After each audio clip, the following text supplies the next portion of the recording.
welcome to another banging edition of Cross's Corner. I'm Martin Cross, and in the corner today is none other than Peter Smith. Hi, Peter. Hello, good afternoon. Now, it's not often that there's a book on rowing that's published, and we were trying to think just before we went on air when the last rowing book in the UK came out, and neither of us could sort of couple that together. But you've got this fantastic new book coming out. It's on pre-order Um, now, isn't it? yeah, it's 28th of this month is the official publication date, but you can pre-order it on Amazon if you forgive the typos they've managed to insert into the title, but they will get corrected shortly, but it is there for pre-order. Right, give us the full title, please, Peter. The full title is Oxford Brookes, a Sporting Miracle, question mark. That's important, the question mark. Subtitle From a Cowshed on the Thames to the Top of the Rowing World. I love that. Tell me about the question mark. It was my wife's idea, actually, because I came up with the Sporting Miracle, and then she said, well, you should have a question mark there, because surely you're not really saying it's a miracle, because a miracle suggests something supernatural, that you didn't deserve, you didn't work for, it just happened to you. Yeah. And that isn't what's happened at all with Brooks, as we'll discuss. Okay. So people might look at it from the outside and say, well, how's this club gone from virtually nothing, back when you and I were rowing, to now being arguably the best club possibly in the world? Well, it's not a miracle, but it's a nice title. So that's the question mark. So you're not endowing Richard Spratley with supernatural powers? That's a good question. I haven't seen any direct evidence of that. He hasn't turned the water into wine while I've been with him anyway. A nice thought though. So I'd like to, get into why you decided to write it and a little bit about you and who you are. But before we do that, I'd like to sort of get straight. If people are reading this book, and I hope that many people will, because it is an incredible story and a brilliant book. What are the three top takeaways you think people might take Okay. from your book Yeah. about Brooks? I think the thing that I maybe wasn't expecting so much, which really hit me as I got sort of closer to them over the last year, is it's quite an incredible culture in the club, the culture and ethos. And we might come back to that because there's a bit to unpack there. But I think what they've done that's quite incredible, and I've never seen before in business or in any sporting environment, is this combination of intense internal competitiveness alongside an amazing team spirit. And when you think about it, those two things often collide. I've worked in Yeah, businesses that had a really competitive approach internally, salespeople competing with each other, all the rest of it. But that yeah. tends to mitigate against a really strong culture and team spirit. So I think that's quite remarkable. So I think that's the first thing. I think the second thing, coming back to the miracle and why it isn't a miracle, is that actually there are no shortcuts to success. So this has been more than 30 years of things building and building and building, right back to the days of the Poly. And Oxford Poly had started sort of improving and doing some good things even before they became Brooks and Richard came along. And that sort of hard work and effort combined with attention to detail, incremental gains, using data, all of that, it hasn't been a straight line progression, but it's things building on each other for many years. So other clubs may look at Brooks and say, well, how can we do it? And I think there's lots that other clubs could take from this, but don't expect to do it in 2 years, I think would be Ah, the second message. Sorry, but that's the way it is. And I think the third thing, a slightly different line, and actually something you said when you were commentating at Henley this year. I don't think Brooks have had enough credit for what they've actually done. And you said something about most casual rowing followers still think Oxford and Cambridge are the best universities in the country. And I shouldn't say this, having been at Cambridge myself, but the Oxford Cambridge boat races now, you could argue, are competitions to work out who's the second best university in the UK, rather than the best. I probably shouldn't say that, but it's out there now. It's out there, yeah. But I don't think. I mean, Henley this year, what they did in the Remenham, the Grand, and the Stewards, that should have been front page news, or at least back page news. They were incredible achievements. So hopefully I can sort of make people think again and realise just what a great story it is, quite honestly. As we were talking about before we went on air, I was at the boat race launch this morning in London, and which was a great event. And I have to say, I'm really looking forward to the matchup between both the men's and the women's crews. I think particularly in the men's crew, if Oxford get their act together, I think if they do a fixture against Brookes, that'll be something else. That's going to be fun. Yeah. Well, of course, Brookes will tell you that they don't necessarily try their hardest because they don't want to embarrass their neighbours. But that's a good story. You can't lose if you say that, really, can you? Yeah. But, no, it should be good. Peter, I'd not heard of you before we contacted each other, and I was extremely grateful that you contacted me and kindly let me read an advance copy of your book. Why you? Who are you to write something like this? That's a very fair question, and other people will no doubt ask that as well. But a quick potted history. I come from Sunderland originally, which is not exactly a hotbed of rowing. I went to state school, got into Cambridge somehow. No intention of rowing. Went to the Freshers' Week, Lady Margaret Boat Club, St John's College. Yeah. After 3 pints of Abbott, I signed the bit of paper that said I'd be down at the river the next morning to learn to row. Did that for 2 weeks, 7 o'clock in the morning, and there were about 40 of us as novices. Pretty good for college of intake of 200. And they lined us up on the bank, and they said, right, you and you are the coxers. And I was one of them. And I said, well, I don't want to cox. I was actually quite sporty. I did football and tennis and stuff. I wanted to row. And they said, well, you're 5'7". How much do you weigh? I said, about 9 stone 4. Right, you're a cox. So they stuck me in the 8, and I loved it. And I was just really lucky because Lady Margaret were the best college on the river at that time. So I won't say any great credit to me, but I was head of the river in the Lents. We went head in the maze with me, Coxing, won pretty much everything else, represented Cambridge at the British Universities Championship. And actually, my second year, I was offered Goldie and decided it was too much like hard work, and I couldn't cox my college crew if I did Goldie. So I did the lightweights. So I did the lightweights instead. Is that a regret at all in your life? No. Okay. No, not at all. No. Interesting. I was reading. Is it Mark Davis who runs British rowing? Yeah. He's got a very similar story to me. Actually, he hadn't coxed before he went to Cambridge. Wanted to row and got put in coxing, and he had the same choice. He said Goldie or the lightweights, and he chose Goldie. But I mean, at the time, the lightweights raced at Henley, and it was nowhere near as hard work and as much training as Goldie or the Blue Boat. So I could cox Lady Margaret in the Lent bumps and still do the lightweights. You've got this connection with rowing, obviously through Cambridge and Lady Margaret, but I know because I've read the bit in the book. But they still need to make the connection. Yeah. So the connection is I joined Mars Confectionery. They weren't keen on me having time off to go and try and get in a GB under 23 boat, which one of the coaches wanted me to do.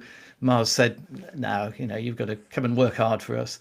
But I joined the Stewards Enclosure when I was rowing at Henley, coxing at Henley, because in those days they were desperate for members, as you may remember. So, if you wandered around in your red Lady Margaret blazer, you virtually got kidnapped by the stewards and taken off to sign up and join. So I've gone to Henley every year since 1977. Wow. So I've become a rowing fan. I did a little bit of coaching, Coxing at Eton Excelsior, but not for that long. And I've just seen the progress of Brooks. And then with my other hat on, I've had a career in business, public sector, procurement and supply chain management mainly.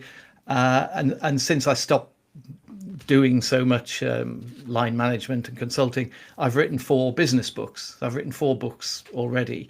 So I'm sort of, and I ran a website where I did a lot of writing. So I'm sort of hooked on writing, and I was thinking about what my next book would be. Yeah. And it was Henley 2023. Brooks won 7 events. 2 of them were really squad boats, but they were in 7 finals and they won every one. Yeah. And I just thought, I've watched Brooks developing over the years. It's a great story. And I thought, I wonder whether anyone's written a book about it. And I looked up on Amazon. No one's written a book about it. I Googled and I found your interview with Richard Spratley. Oh, yeah. From about 2021, I think. Yeah. And I listened to that and I thought, there's some great stories here, from the early days and the later days. So maybe there's a book. And then I tweeted around the time of Henley about what a great achievement it was. And I got a reply from a guy I didn't know, but he was a procurement person as well. So he followed me on Twitter. And he said, Peter, I was the cox of the first Brooks boat to win at Henley in 1993, a chap called Matt Akers. He's a great bloke. And so I got, we got in touch, we had a chat. I said, well, I'm thinking about writing a book about Brooks. Do you think Richard Spratley would be up for that? And Matt said, I don't know, but I'll introduce you. So he introduced me to Richard. I went to see Richard.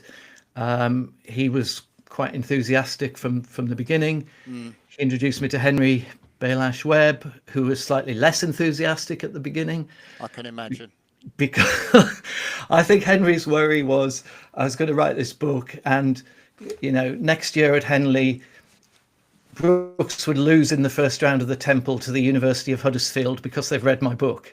And I think I convinced Henry my writing talents weren't quite that incredible, and it probably wasn't going to happen like that. And Henry's been a great assistance in doing the book as well. So I think he's come round to it as well. So that was it really. They were positive. I've interviewed lots of different people, and I just thought it was a story worth telling. I mean, what I said earlier about they maybe not appreciated as much as they could be or should be, and I thought I could help get the story out there. That's really quite interesting. In terms of getting under the skin, if getting under the skin of Richard Spratley and Henry Baylash Webb, is like that's obviously a thing. So if you completely got under their skin, that's 100% for each of them. What sort of percentage do you reckon you managed in terms of your time with them? Oh gosh, that's a great question. I think 60-70%. Yeah. But to be honest, there's probably some things that I think I probably understand about them that I haven't necessarily put in the book. That's interesting, isn't it? There's always a judgment call around stuff like that, I guess. Yeah, and it's not that it's bad stuff. It might be good stuff, but you just don't think it's quite appropriate. Yeah. I mean, Henry had a really interesting background, which I didn't realise. I didn't realise. Do you want to tell the story? Yeah, I mean, he's got a double-barreled name. He went to a private school. He rowed for GB, rowed for Brooks. And my assumption as a state school boy was, frankly, he came from a posh, upper-class, affluent background. And he didn't at all.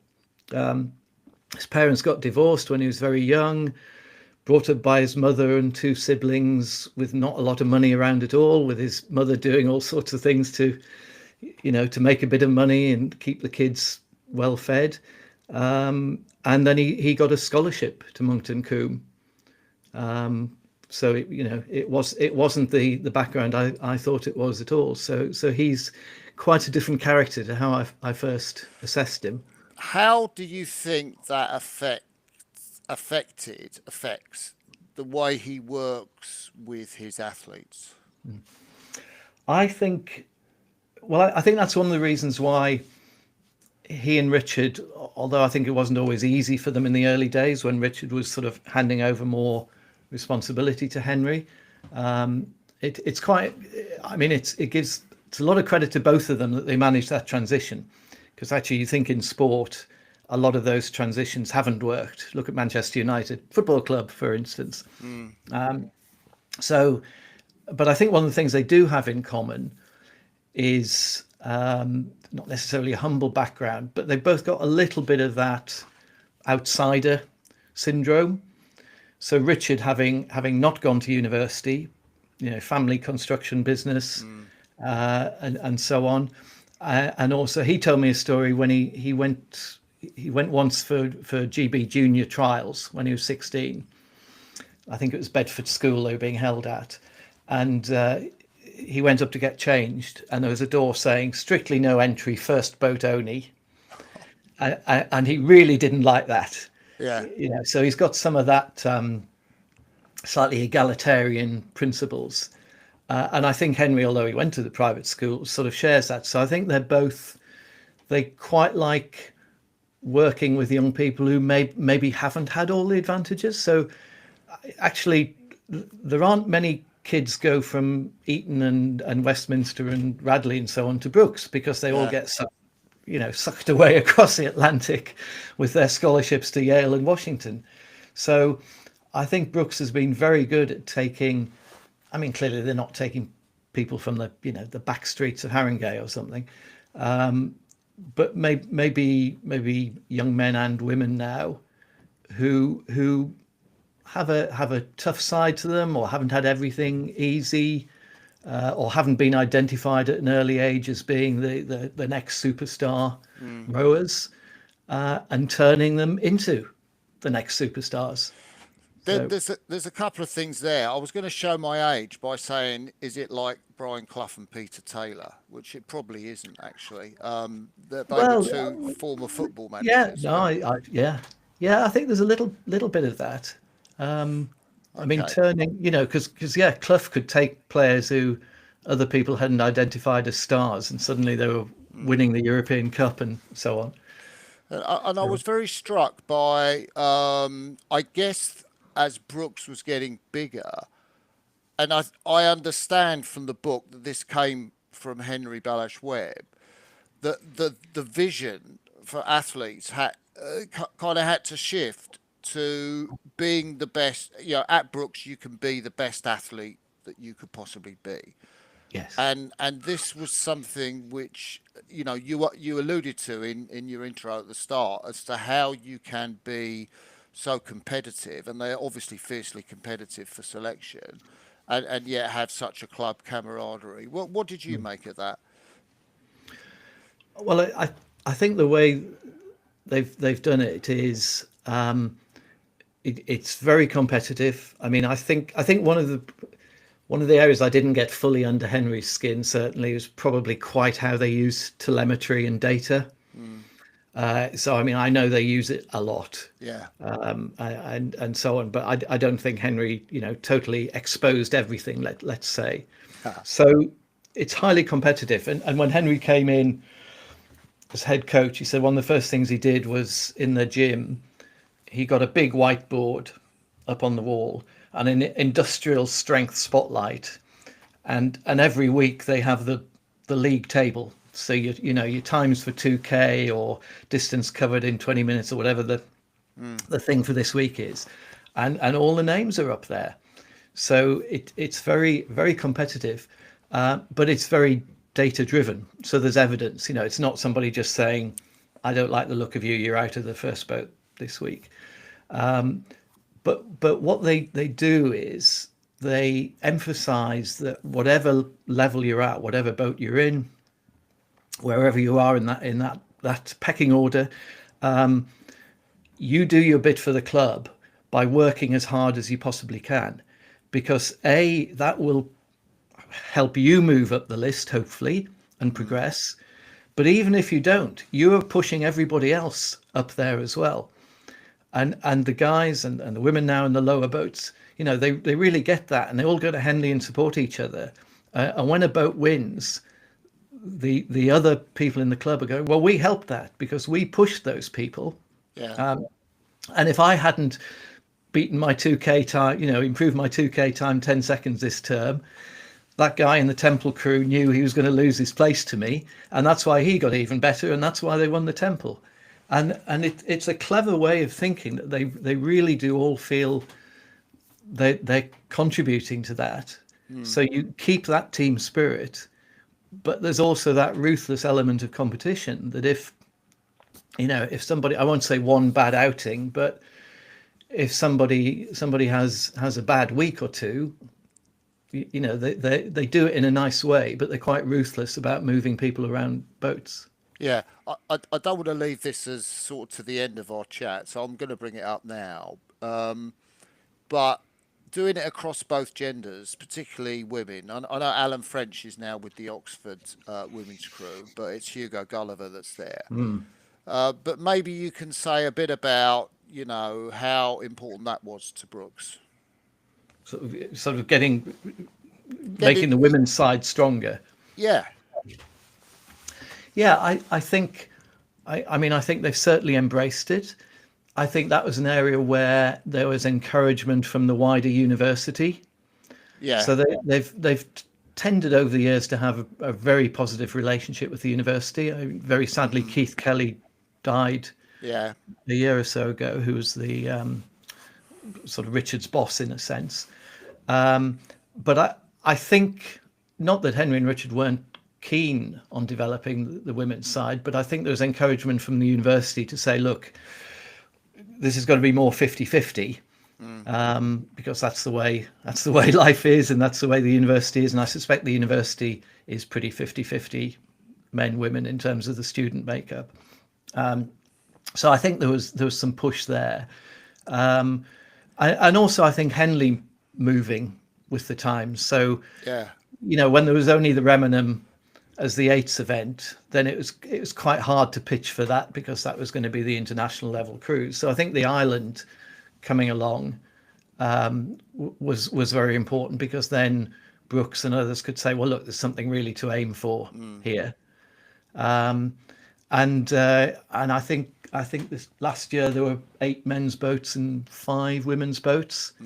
And Richard says, well, if not next year, the year after, it'll be 50-50. But they've always, when the women first asked Richard to sort of take over their coaching, which was back in late 90s, I think. Yeah. He said yes, but only if we do it as a single program, in effect. So, and this is where the Cambridge thing's interesting, because it's only in recent years that Cambridge have sort of brought together the men, the women, and the lightweights actually into a single club. So Richard's thing from the beginning has been this is one club. There's no first boat only on the door of the changing rooms or anything like that. We're all in it together. We all train together.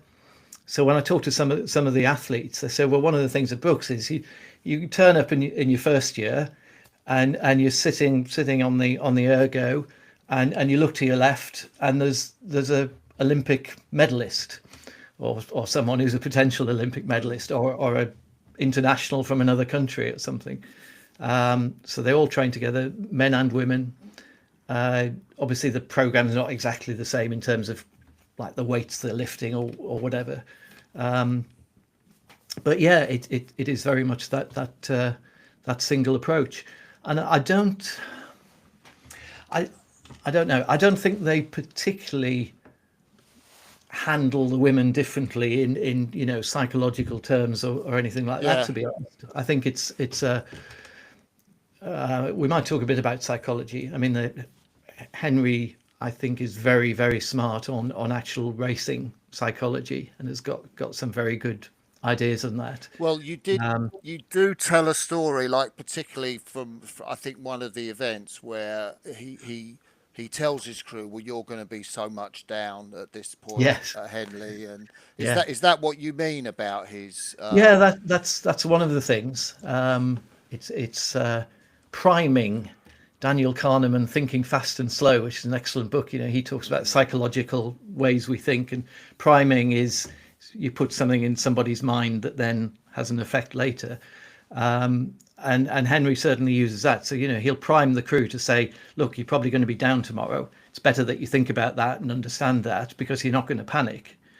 And they said that again with the stewards this year, the guys who won the Grand and had to turn around 2 hours later, go back out, row again in the stewards. Yeah. And Henry, I'm not sure whether it was Henry or Richard, said, well, we told them they're going to be down off the start because the legs are a bit heavy and all the rest of it. But don't worry, you'll row through that. By halfway, you'll be fine, and you can take them at the end, which is exactly what they did. So I think that was interesting, because it was who was it? One of the was it Helen Glover?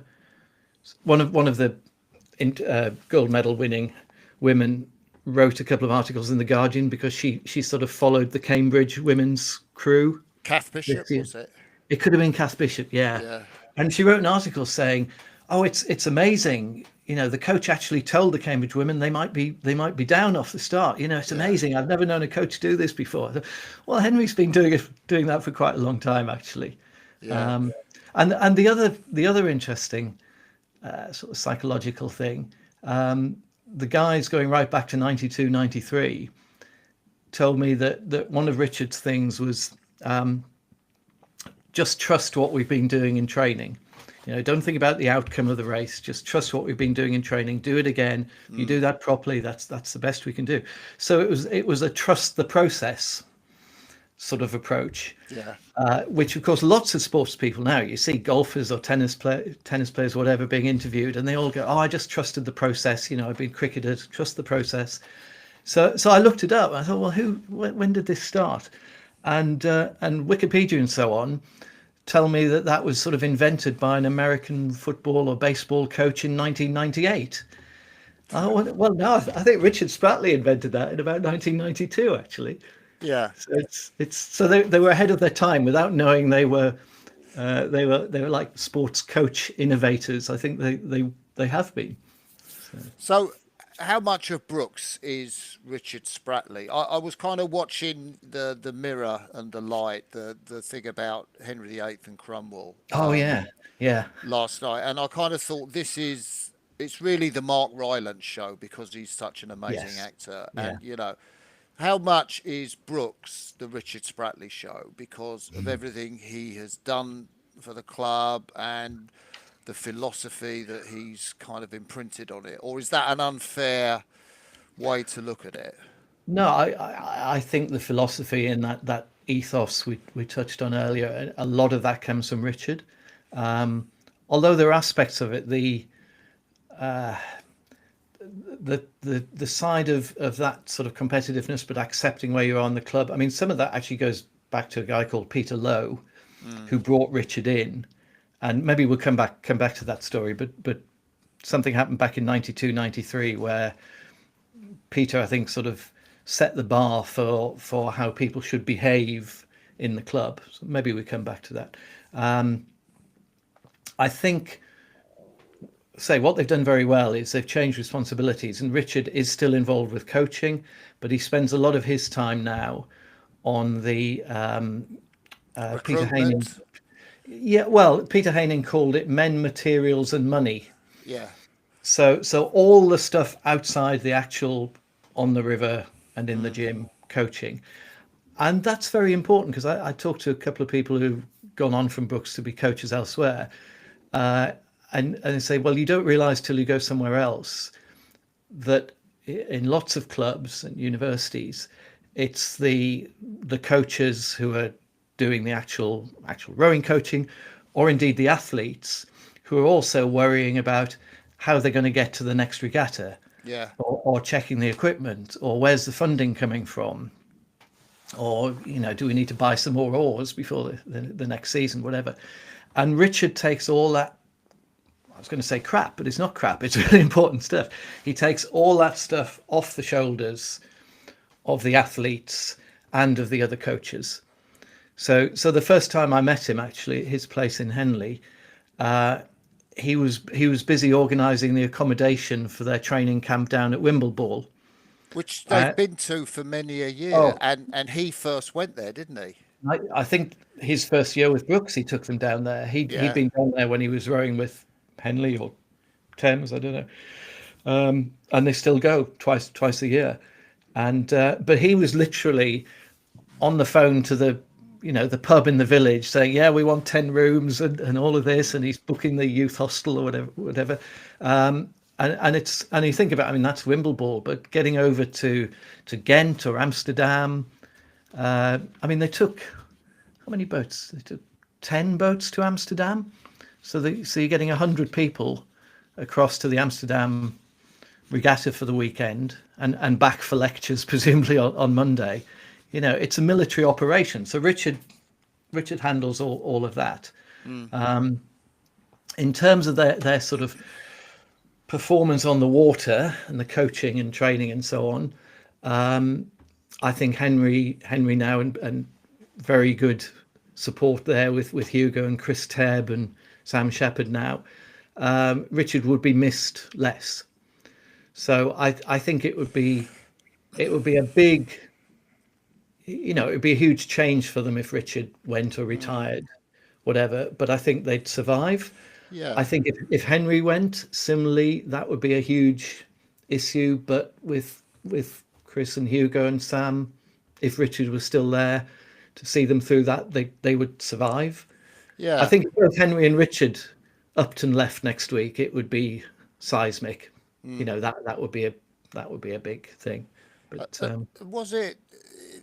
Did I read in the book that because you don't get, because there aren't that many, I was fascinated. There isn't a boatman or anything like that. no, So, yeah, the reliance on the athletes and the coaches who are there to do those particular jobs. But in particular, it encourages the Coxes are encouraged to take the initiative, particularly about doing some coaching and boat field because the athletes won't get that much individual coaching. And I kind of then related that to someone like Harry Brightmore, who obviously has just won the gold medal with the British yeah. A and has a wonderful sense of boat feel and ability to communicate to the crew.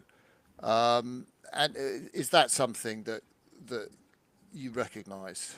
Yeah, absolutely. And I think that's developed over the years. I mean, talking to Matt, who was there right at the beginning of Richard's tenure, and he said, well, Richard to begin with maybe wasn't that interested in the Cox because this was Richard's first coaching gig. And he said, but even in the time Matt was there, he said, I think Richard realised how important the Cox was, started giving us more responsibility, talking to us at the begining of the term about what he wanted to do and so on. And I think that's just grown and grown. And I mean, there's a whole line of Coxers now have gone on from Brooks to international level. And yeah, I think that's right. And I mean, they go out, there can be half a dozen boats going out on the river at the same time with two coaches on a launch behind them. So the coach can't be talking to everybody individually. Most of Yeah. what happens on the water is going to be managed by the Coxers, definitely. I don't know how much you wanted to get into the kind of training they do. I think, you obviously, through the book, you get the sense that it is fiercely competitive. And I guess that means it's done at a higher intensity than it would be on other programs. Yeah, How closely did you get into that? not as closely as I might have liked to be honest. I think there's a lot of unofficial competitiveness. So I think they'll do quite a lot of work at low ratings. So they'll have, two boats alongside each other, and okay, we're going to do 8 minutes at 25 or maybe even lower stroke rating, and just row alongside each other. But everyone sort of knows, well, which boat's actually going to edge ahead at the same rating. And there's that sort of slightly unofficial competitiveness, I think. And they certainly, Richard in the early days did a lot of work in small boats, in pairs, and there was a lot of seat racing. And it's moved now to the data stuff, hasn't it? The Thames stuff, Yeah. So I because mean, of now, Henry. yeah, and after every outing, Henry is looking at the telemetry. And there were a couple of things I maybe didn't put in the book where after a race he can look at it and say, well, we might have won that, but someone in the crew was taking it a bit easy at a certain stage of the race, and there'll be a chat with them later. And the time in 2019 when Louis Naras collapsed, basically stroking the Temple crew, Yeah. and pretty much a bit like Matt Edge in the boat race this year. Yes. Louis just sort of couldn't quite make it to the finish, except Cambridge held on and Brookes lost that race. But I mean, that guy's come back and won the Prince Albert, the Temple, the Grand, and the Stewards, and 2 or 3 under 23 golds now. But Henry said after that race, he said, well, I looked at the data on that, and I think there are other people not working as hard in the race as they might have, and that's why the stroke didn't quite make it. Yeah. So Where did you? I was talking to someone today at the launch, and they said, yeah, of course, Brookes. Where does the university boat club end and the other boat club begin? Because people will join Oxford Brookes as a club, and they haven't actually been to the university. How yeah. did you treat that in the book? We talked about it quite a bit. I mean, it's so they've got the high performance program, which is exactly that for the people who aren't current students, and quite a few of those people will be getting money from the GB funding by that stage, and some others who aren't will be working as waiters or barmen or whatever to give it a go for a year. So there are those people. They do most of the training with the club. I think maybe there's a little bit of, they might do 1 gym session a week at Brookes rather than 2, but they are part of the club and part of the team. And there's not that many of them. So actually, lots of people say, oh, it's all these outsiders. But if you look at the crew that won the Grand, I think there were 3 current students. There were 2 or 3 who finished their undergraduate study at the end of 23 season. So I think certainly one of them was on the GB program. One might have been funding himself, but they were Brookes through and through. They'd been at Brookes for 4 years, and they were finding a way to do another year to try and win the Grand. There was the Dutch guy who came in to do part of his medical studies, so he's still going through his medical studies. I think Brookes might have approached him and said, oh, we've heard you might be open to coming to the UK for a year, come and join us. So he had the pleasure of beating his Dutch Olympic colleagues at the Amsterdam Regatta, which he must have enjoyed a lot. Yeah, how did you have a sense of how big a deal that race was? Or, obviously the Dutch guys didn't like losing, but I thought it was pretty good. They fronted up and did their Yeah, home well, regatta. I think people said, well, the Dutch guys are all focused on the Olympics. So the stage of their training, they weren't quite race ready because they were training hard. But then I thought, well, actually, Brookes were probably aiming at Henley. So I don't think Amsterdam was Brookes' #1 target. No. So no, I think it's a hell of an achievement. I mean, to beat the boat that a few weeks later wins the Olympic silver medal is pretty amazing, really. Yeah. And just to say, the other guy in the Brookes crew who'd never been to Brookes is James Duran, who was the captain of Oxford University Boat Club. And he approached Richard in 2023 and said, well, once I've done the boat race, can I come and row with Brookes for the rest of the season? Yeah, which says a lot. Which does say a lot. I think it was a bit of a shock to Richard, but I think Richard went, well, okay, then, yeah, fair enough. Yeah. So If yeah. you could think of, you've written about so many of the men and women that have raced for Brooks. If you could think of two or three that, names that really shone through for you, who might Ooh, you highlight? might be an unfair question there, I think. Yeah, yeah, but Well, I suppose Rory Gibbs is the obvious one. I mean, that was, that was one of the stories Richard told you on his podcast, that he yeah. was, I think he was at Millfield School and he was a rugby player really, but he got injured. So someone Richard Henry knew from Millfield said, well, take this lad in. He's got promise. He's a big lad, but he hasn't really rowed very much. And I think his first year at Brooks, he rowed in the Temple Sea crew or something and lost in the first round. And for him to come on through and now be an Olympic medal winner is pretty remarkable, I think. So he's one. Oh, who else would I say? Well, let's go back. Let's go back to Peter Lowe, right at the beginning.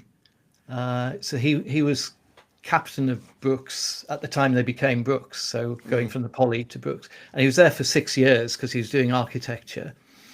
And he brought Richard in after the 91 Henley when they had a disappointing defeat, and he was in the crew in 92 where the stroke had a seat breakage, and probably Ludo, that's him. Yeah. I used to teach him. Oh really? I've Yeah. taught quite a few Brooks boys actually. Okay. So they had the famous, again, Richard told the story on with you. So they should have won in 92 and they didn't. Yeah. Because of the seat problem. So in 93 they had some good freshers came up, good young rowers. And Peter Lowe decided he was going to go for the GB lightweight selection. And he was a 12-stone guy really. So he was losing weight, doing all the things some people do to get down to the lightweight weight, going to GB trials and losing some strength. And they came down to the last trials for the Temple boat, less than 6 weeks before Henley, and he missed out. And I think if that had been me, I might have gone, well, F that. I never want to see the boathouse again. I hate you, Richard Spratley. I brought you in, and now you've stitched me up. Yeah. And instead, Peter said, well, okay, I'm desperately disappointed, but I can see it's for the best thing for the club. I know why it's happened. I'll go and row in the visitors' four that we're putting together. And he accepted it, and they won the Temple. So the way he took that and continued to be influential in the club afterwards, I think was quite notable. And he also, since then, he's what's he done? He's rowed the Atlantic. He's swum the Channel. He's swum both ways up and down Lake Windermere or something. He's done all this stuff, and he said to me, "I don't know whether I would have done any of this if I'd got my Henley medal." We sort of inspired him to do amazing things since then. So yeah. Well, I think one of the things that I know this from talking to Richard, and you bring this out in the book, is I think he expressed surprise that the GB crews were similar in 24 to the crews in 23, because Richard is like, you don't select till the morning of the race, basically. Because you never get crews if you're doing like match races. You never get Brooks crews until the actual day of the race, and you're kind of pulling your hair out to try and do commentary biogs. But Richard is like, well, Pep Guardiola wouldn't select. That's it. Yeah, that's it. Exactly. Yeah. So I was talking to him about the GB4 in the Olympics this year that won the bronze and had been unbeatable last year. And only after the race, a bit came out about, I think one of them had some back problems and there'd been a bit of illness and so on. They weren't all Brooks students, but they'd rowed out of Brooks for a year or two after they came back from the States. So they're Brooks, they're close to Brooks and Richard. But I was thinking, if that had been a Brooks crew and someone had a back problem or something, not sure they would have still been in the boat for the big race. But to be fair to the GB squad, it's actually easier for Richard and Henry to do that, because they've got they've got 70, 80 men sitting there every week ready to go. It's not quite as easy for the GB coaches, I guess, to just pluck somebody out from somewhere and go, I'll tell you what, let's try you in the four. But Yeah. yeah. In the book, I was talking with Matthew Pinson today, who did his book Race of a Lifetime, and I said, Matt, this guy Peter Smith, he's written a book, and I thought it was similar structure to yours in a way that he writes sort of diary entries about a race through the book, and then goes to various aspects of his life's chronological story. And you tell the story of a Brooks Henley at Yeah. various points through the book. Why Yeah. did you do that? Well, a couple of things. One was when I started the book after Henley 23. I mean, I started about a year ago from now, so in the autumn. I thought Henley 23 was going to be like the big climax of the book, winning 7 events for Brooks and so on. And as the year went on, I thought, well, I've got to write something about what's happening now, because it'd be silly to stop it at July 23 when it's not going to come out for a year. I hadn't maybe quite expected them to do quite so well at Henley this year. So it became, I need to change the emphasis of how this finishes a bit. But the race reports, I thought, what I was worried about, I hate the idea of writing boring books. And I've written some business books that there was always a danger they were going to get boring. So I always tried not to make them boring. And I thought, well, if the whole thing just becomes a sort of chronology of this happened, then that happened, and he joined and she joined and so on, it's going to be dull. So I thought, well, I'm going to intersperse some chapters where I talk about recruitment or Coxing or the Olympics in 21 or whatever, just to break up the Brooks story a bit. And actually, I did more of those chapters and then cut some out because the book was getting too long. But I thought, well, if I do some race reports that are more, obviously they're in the present tense, the idea is as if you're sitting there watching it and so on. It just breaks it up, and hopefully Yeah. if people have had a chapter where they've read about this is what happened in 2014 and 2015, then they get something different. So that was the only thing, is to try and make it interesting for readers. I thought, reading it, it was fascinating to go through and think, oh, Brooks didn't always win the Temple, and that Yeah. interesting period where American colleges won. Yeah. And because if you just, with shorter memories, you just think, well, Brooks always win the Temple, it's kind of quite boring. And we were talking before the the interview about this question of how good is that, inverted commas, for British rowing? What's your Yeah. take? I think it's a really good question. I interviewed Mike Sweeney, and so I asked him that question because I thought he's better positioned than most of the people I interviewed to answer it. And he was absolutely clear. He said, "Oh no, Brooks have been great for British rowing, because so many of the good 18-year-olds are going off to the States." I think GB Rowing sort of worked out how to bring them back into the fold, after they've finished their time at Harvard, whatever. But it's a bit of an issue still.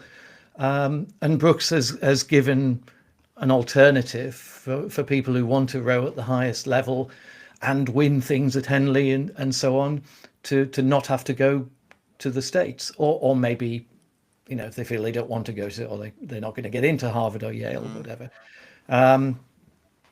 I asked Richard and Henry that question, and they said, well, obviously they think they're good for British rowing because they're providing a constant stream of people up into the national level boats. But what they did say, and I do believe them, is they said we would like to have a bit more domestic competition. I think that they're telling the truth. I think they'd be extremely happy if Newcastle or Reading or whoever, Imperial, said, right, we've got a 10-year program now, 10-year plan that we're going to be where Brooks are in 10 years time, and we're going to start beating them at Henley within within the next few years, let's say.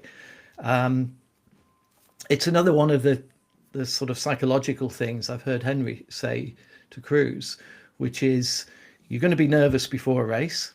That's absolutely fine, being nervous. It's natural. We don't perform at our best unless we've got a bit of that adrenaline. But if you're rowing against somebody good, we should be grateful to them, because if they're good, I remember reading that. they're going to push us harder, and we'll row our best. We'll only row our best when we're really pushed, which I think is, you'll know better than me, I think is true.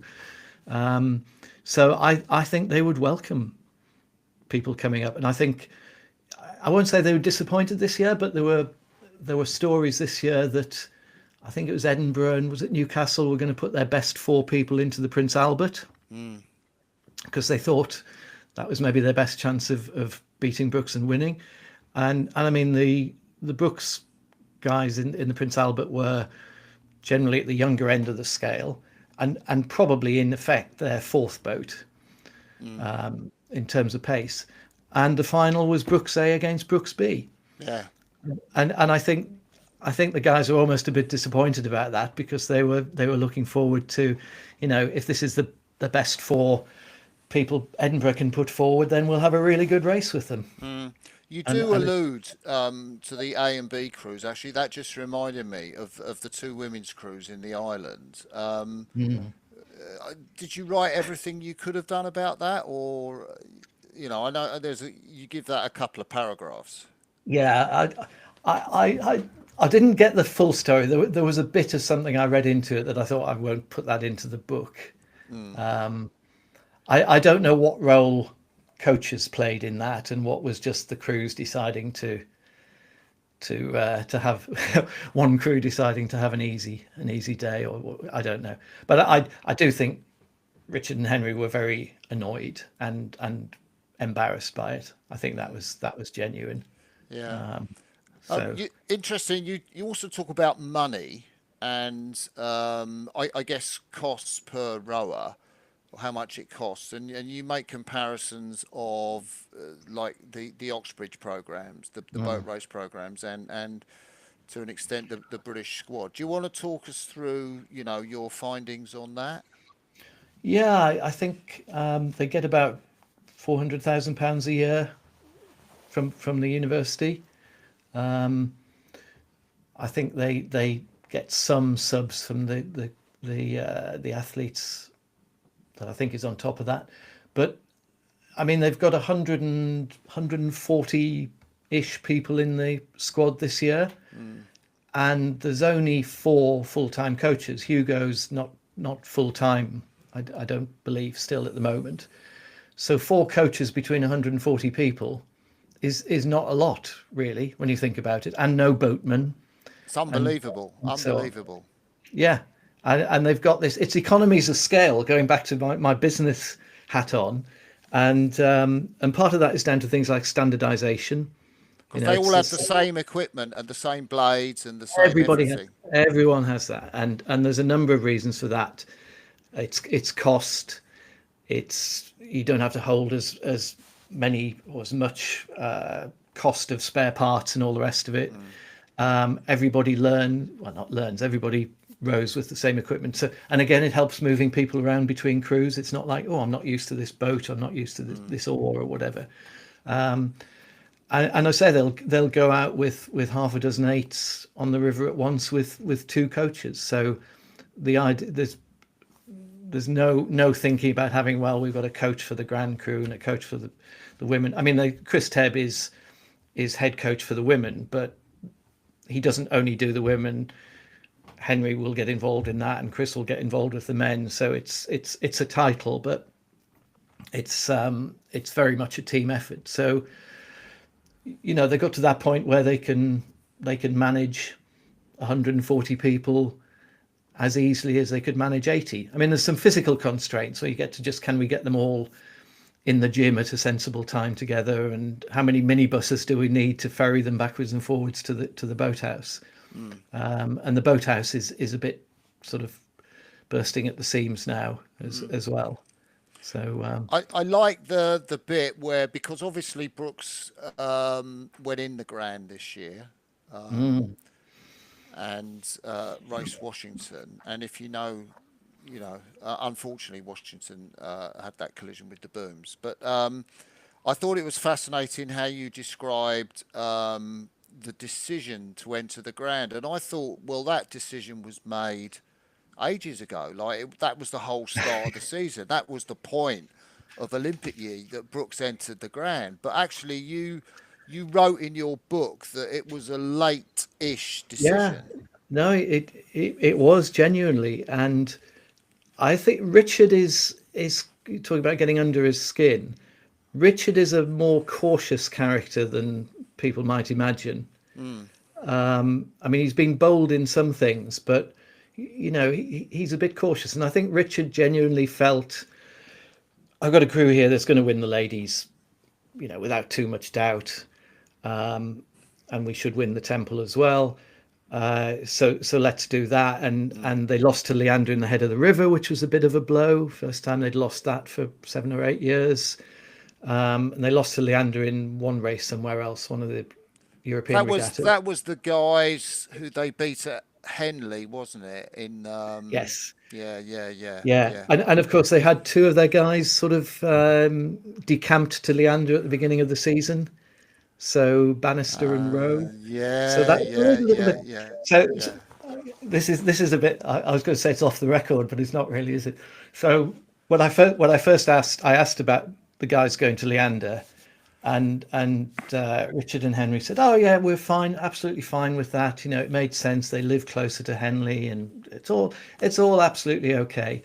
And then when they actually won at Henley, there was definitely a bit of, and we beat those guys who pissed off to Leander. I think there's a little bit more there than they were letting on. But so I think genuinely Richard, being a little bit cautious at times, felt it was safer to be in the ladies. I think Henry was a bit more, let's go for it. But I think, and I wasn't there for the meeting, but they told me, and I heard this from several people, it was literally the morning when entries closed. They had a training session on the river, and they had a great row, and they had a team meeting after that, and basically said to the crew, well, what do you want to do? It's up to you. If you go for the Grand, there's a danger you won't win, clearly, and we may well not win the ladies then, because it's effectively our 3rd boat going into the ladies. Or you can do the ladies and be pretty much sure you're going to get the medal. And by a heavy majority, they said, let's go for it. So Henry said he phoned Steve Redgrave at like 6 minutes to 12, the closing time. And I think Sir Steve had been possibly putting a bit of pressure on them to go for the Grand, because obviously they like to have some good entries for the Grand. Do you want to take the possibly out of that? Yeah. So I said to Henry, how did Sir Steve take it? He said he was pleased. Yeah. So you got Steve to write the foreword for the book. Yes. Because I mean, I can guess why, but because he goes back with Richard a long way. And actually all we asked him for was, could you give us a sentence? And he came back within 24 hours with 250 words.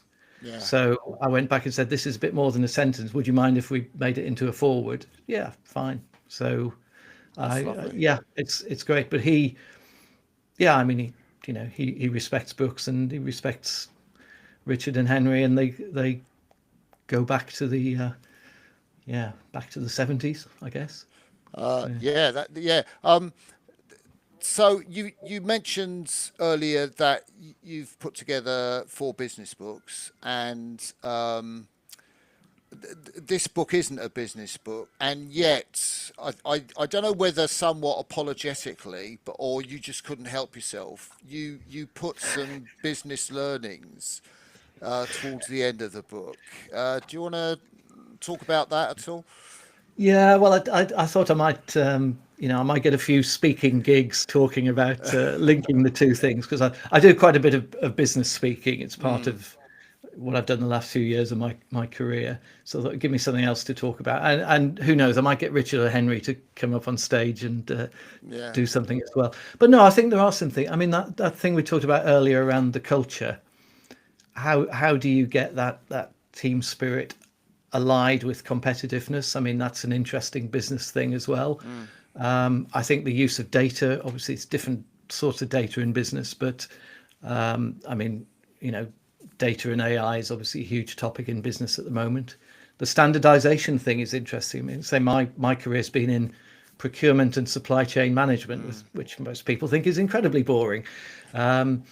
But the cost benefits and the operational benefits of standardizing is something a lot of businesses don't necessarily think about.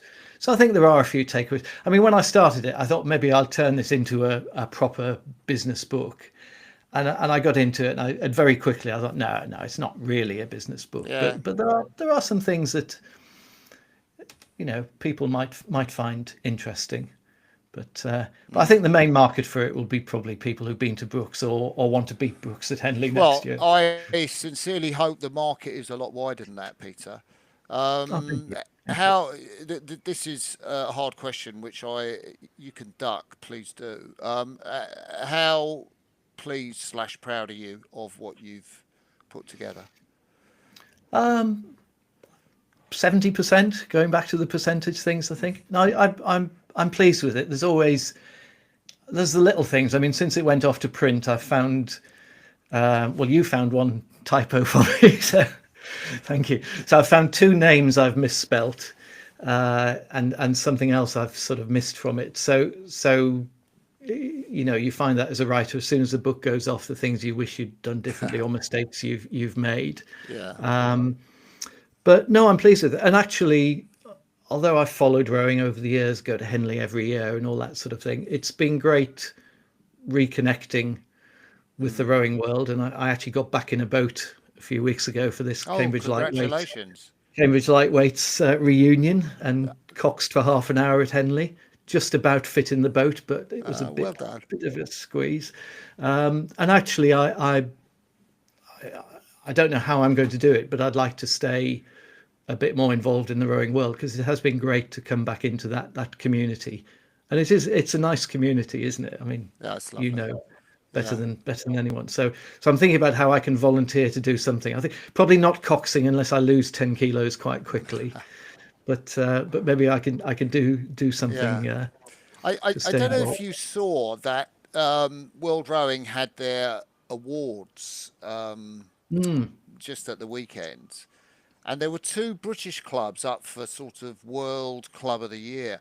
I thought, extraordinarily contrasting, that I don't even know how they could put them in the same competition. They had Fulham Reach Boat Club, which does amazing things, and they had Brookes, and it went to Fulham Reach Boat Club, which I kind of thought, that's World Rowing would do that, wouldn't they, in terms of choosing. But there is an argument. Well, how much are we saying that best club in the world, or is that not a possible thing to try and determine? No, it's like all these awards. I mean, I've been a judge for several types of business awards. I judged some NHS procurement awards very recently, and I was a bit the same, because in the same category we had like one of the most senior procurement and supply chain people in the NHS, and then someone else in the same category who's worked at the coalface for 10 years, almost delivering stuff to the wards and doing that side of supply chain. And actually the judges, we went back to the organisers and said, well, maybe for next year, this is just too big a category.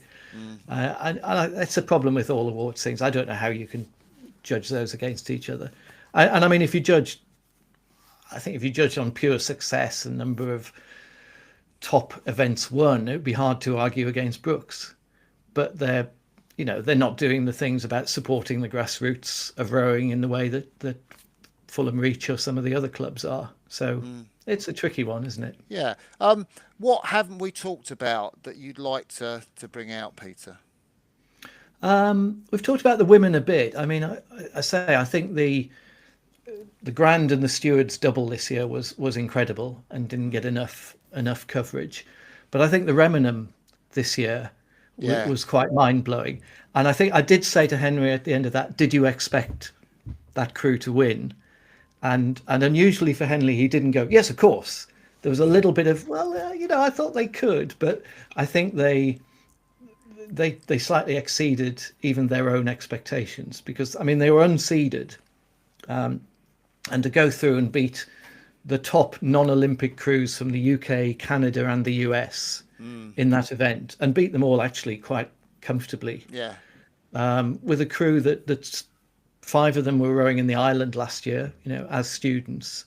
They'd imported a couple of Canadians and an Irish lady, but it wasn't a crew stashed full of Olympic winners or anything. Yeah. And I think that was, an interesting testament to their coaching system, and maybe also what we're talking about earlier, the sort of not getting too hung up on men's and women's squads and different sorts of training and so on. Actually, one of the women I interviewed, who was from the very early days of Brookes Women, when Richard first started coaching them, and they went off and won their first Henley Women's Regatta event.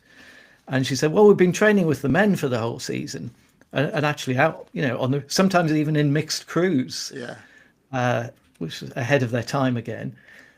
She said, "So when it came to racing against women, it was easy." Yeah. So I don't know. I think they that was an incredible crew. I mean, whether they can do that again next year. Now, by the wonders of modern technology, and we're not doing it by screen share, you have the front cover of your book, don't you? Well, yes, I've printed it off, because the books are literally being printed this week. So there you go. So, Oxford Brookes, a sporting miracle, with a question mark, from a cowshed on the Thames to the top of the Top of the rowing world. rowing world, and There you go. available in 2 weeks from all good bookshops. And for pre-order, I think it's now on Amazon. It's on Amazon, and I think the Brown Dog publishers have a website as well. It's probably on other e-commerce sites as well. Yeah, So I think maybe give it until tomorrow to have a look at it, but to have a look where it is. But definitely go out and buy it. It'd be one for your library. I'm sure aficionados like Fat Sculler, who has an extensive rowing library, or Junior Rowing News, will love and gobble up the contents. But it's been great talking with you, Peter. thank you. Well, one Really, of the highlights of my rowing career appearing here oh, today. that's so kind. So we'll end the live part of this interview now. Just to say thank you so much, Peter, and really best of luck with that book. Thank you.